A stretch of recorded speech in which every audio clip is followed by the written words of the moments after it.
L'actualité de la vie publique, un podcast du site viepublique.fr.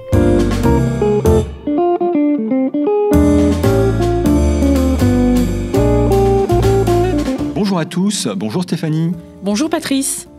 Au début des années 1980, la France, à l'époque un des États les plus centralisés d'Europe, va engager une profonde transformation administrative, la décentralisation.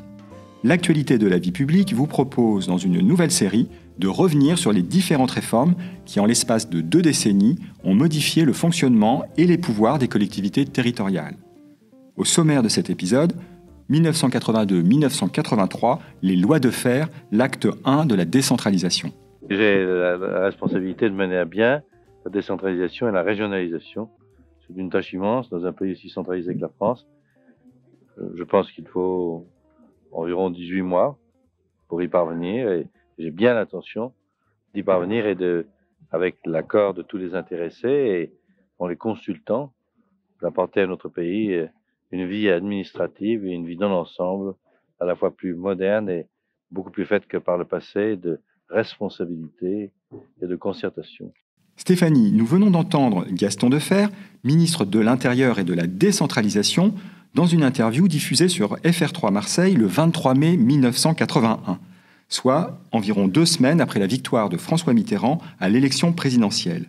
Dans cet entretien, il annonce le projet de décentralisation porté par la gauche. Qu'est-ce qui provoque la prise de conscience des effets, disons, contre-productifs du centralisme français ? Cette prise de conscience par les pouvoirs publics des effets pervers qu'a fini par produire l'excessif centralisme politique français a pris plusieurs années. On peut considérer que la publication, peu de temps après la fin de la Seconde Guerre mondiale, en 1947 exactement, de l'essai « Paris et le désert français » marque une première étape importante de cette prise de conscience progressive. Dans cet ouvrage, qui va passer à la postérité, il sera réédité plusieurs fois jusqu'en 1972, et devenir la Bible de la décentralisation, le géographe Jean-François Gravier dresse le constat d'une France totalement déséquilibrée entre une région capitale au poids écrasant et une province qu'il qualifie de belle endormie, dépourvue de pouvoir et en manque total de dynamisme. La conclusion qu'il tire de ces analyses est qu'au nom de l'efficacité économique et du mieux-être de ses habitants, la décentralisation de la France est devenue une nécessité. Et c'est la crise économique dans les années 1970 qui rend cette prise de conscience encore plus évidente, n'est-ce pas ? Oui, Patrice. À partir du milieu des années 70 et le début de la crise économique, la nécessité d'un rééquilibrage des pouvoirs entre l'État et les collectivités locales devient une question centrale du débat public. L'idée selon laquelle la bonne façon de gérer les conséquences de la crise, c'est d'avoir des lieux de gestion décentralisés. Et cette idée s'impose de plus en plus. En 1976, le rapport Guichard dresse le constat d'une sclérose du fonctionnement de l'État et en 1978, le directeur des collectivités locales au ministère de l'Intérieur dresse un constat sans appel, en déclarant, je le cite, « L'État fait trop de choses et à force d'être omnipotent, il devient impotent ». Et Stéphanie, c'est la victoire de la gauche et l'arrivée de François Mitterrand à l'Élysée en mai 81 qui va lancer le mouvement de décentralisation. Tout à fait. La décentralisation était une des grandes promesses de campagne de François Mitterrand.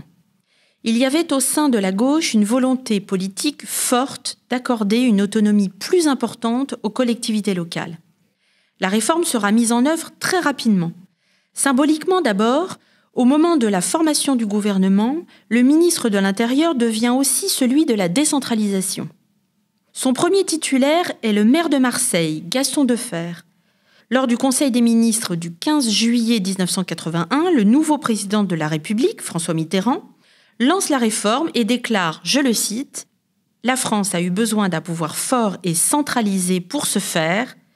Elle a aujourd'hui besoin d'un pouvoir décentralisé pour ne pas se défaire. » Quels sont, Stéphanie, les principaux changements introduits par les lois de décentralisation ?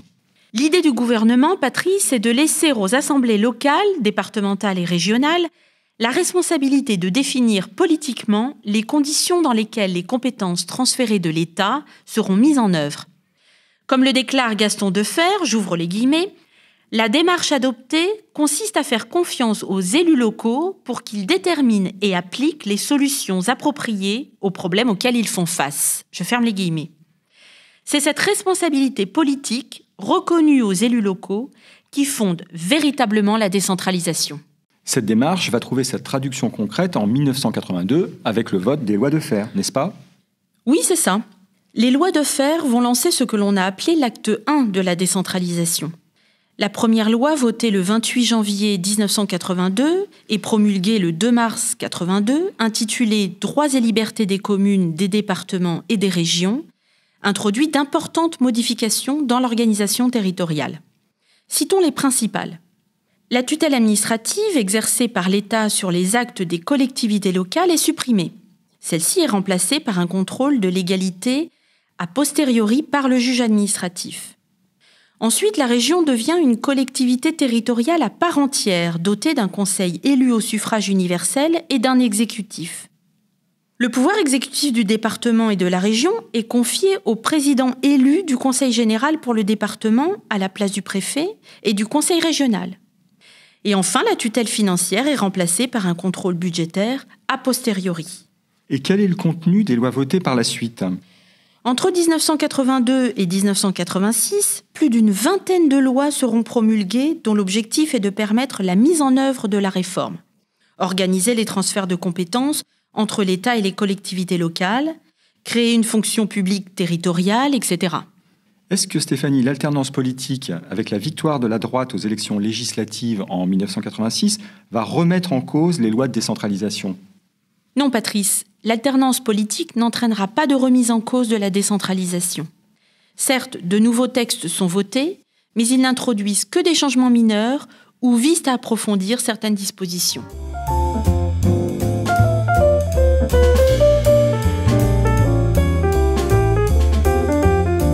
Merci beaucoup Stéphanie. L'acte 1 de la décentralisation a été le fruit d'une volonté politique forte qui consistait à faire confiance aux élus locaux et à accorder ainsi plus de place à la démocratie locale.